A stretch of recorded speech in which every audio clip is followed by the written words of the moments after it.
Shalom, all praise to Yah, Bashem Yahshua, Bashem Rakakadash, Dabanas, the apostles and elders of Great Millstone rule well, and Shalom to all the brothers doing the work of in truth.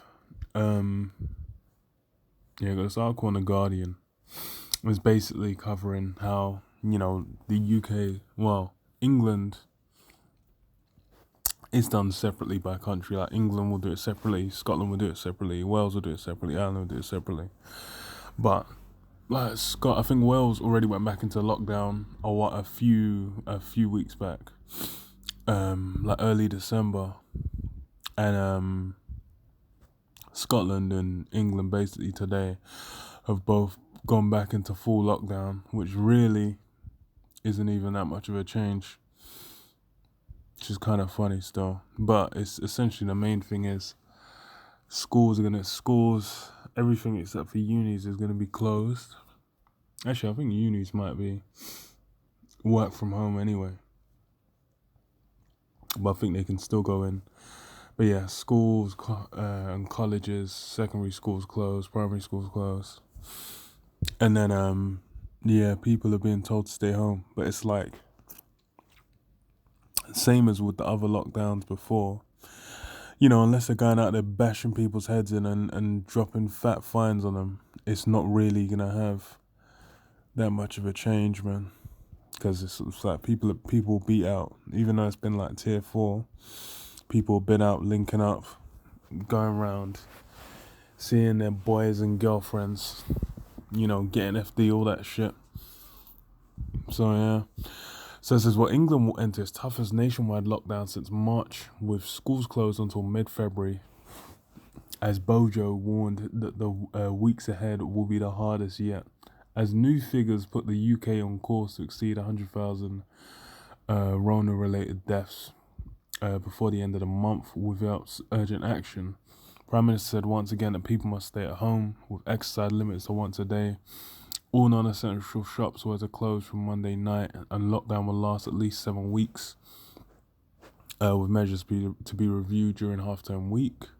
Any relaxation will not come into effect before the 22nd of February.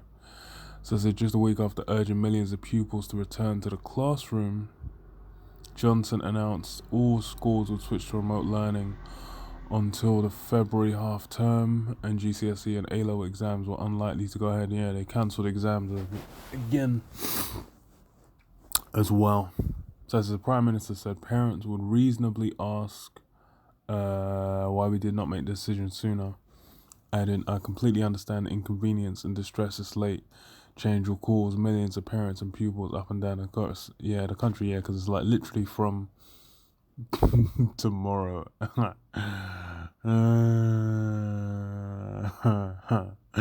So that's like, it's fucked. If you ain't got like healthcare, childcare or some shit, you gotta go to work, and then you youths are just there, like, it's peak. Kind of funny still. And I don't even know where like tier 4 and tier 5 fucking came from, man. When they made it, it was 3 tiers. But they just these guys make shit up on the fly. It's kind of hilarious.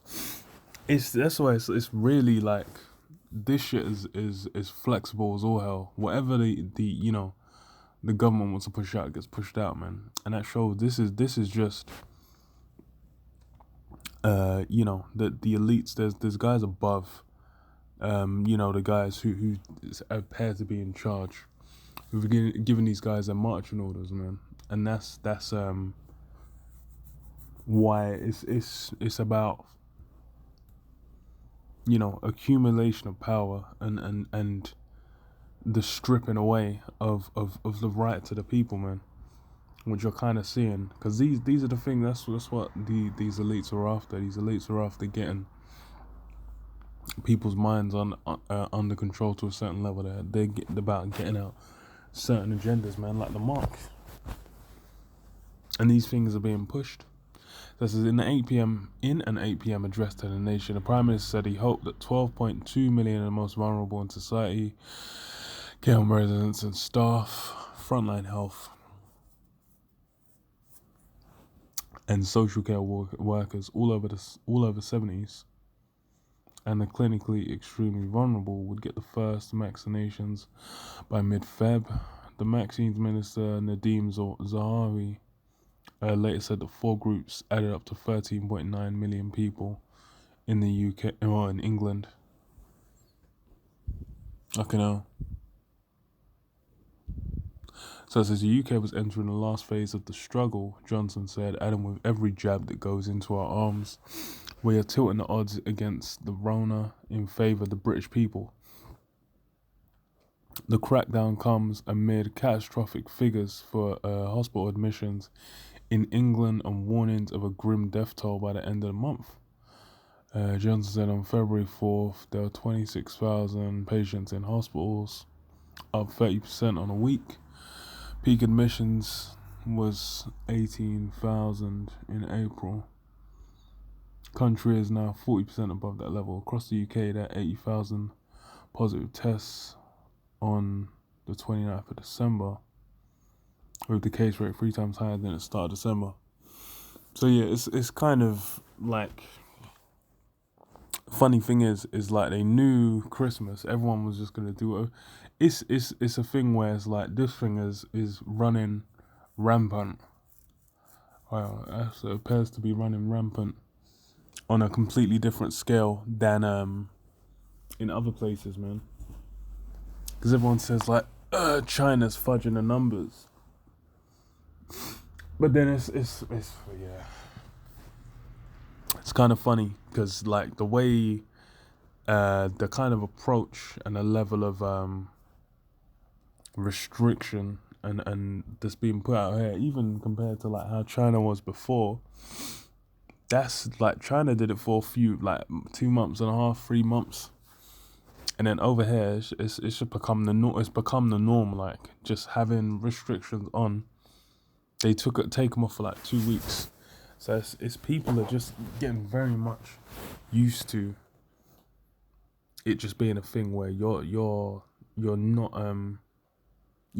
not able to go see your mates, not able to leave the house. Work. A lot of people, if they ain't working, if they are working, they're working from home. Most of the companies now where I work, they were basically not planning to go back into from like the original March when it started. They plan to stay like work from home till like April this year. So it's like for them, all of this like, going into lockdown, going out of lockdown, going into a tier system, going back into a lockdown, all these different things had like no impact on them anyway. So it's kind of funny, man. It's like, yeah, it's like the pressure gets put on, then they ease off, and now it's like the pressure's being put back on again, and they've got that solution because, like you said, man, them jabs, because that's what it's about. It's about getting them jabs out, and that's where it's gonna. I think they're probably gonna turn it on to the schools as well. Getting the kids. But we'll see, man. It's all about Maxine, man. That's the main thing that they're pushing for. That's the main thing they're pushing for right now. Read this, Matthew 24:19. It says, "And woe unto them that are with child, and to them that give suck in those days. But pray ye that your flight be not in the winter, neither on the Sabbath day. For then shall be great tribulation, such as will not since the beginning of the world to this time, no, nor ever shall be. And except those days shall be shortened, there should be no flesh. There should no flesh be saved. But for the elect's sake, those days shall be shortened." Yeah, so in that winter, Esau's coming out with force. We'll have to wait and see, because it's Now winter's peak, and it says what, that time of great tribulation, man. Esau's coming out with, he's looking to get this plan locked in, man. He's looking to get that mark out. He's looking to get that New World Order locked in, man. He's looking at that capstone on the top of the pyramid. He wants it in. And they said, what? These days, except those days are shortened, no flesh shall be saved. So yeah, it's gonna be. Hey, Esau's gonna come with force, man.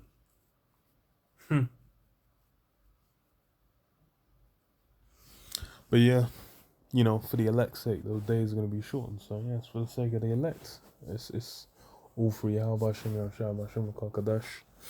That's how the elect, the 144,000 and 1/3, they're basically gonna get saved from this destruction that's coming. But hey, it's still gonna be that troubles, man. It's gonna be them hella troubles. It's gonna be tested, gonna be tried in the fire, man, and made acceptable. But yeah, yeah, shalom. Yeah, Bashem Shah, Bashem Kakadash, Shalom.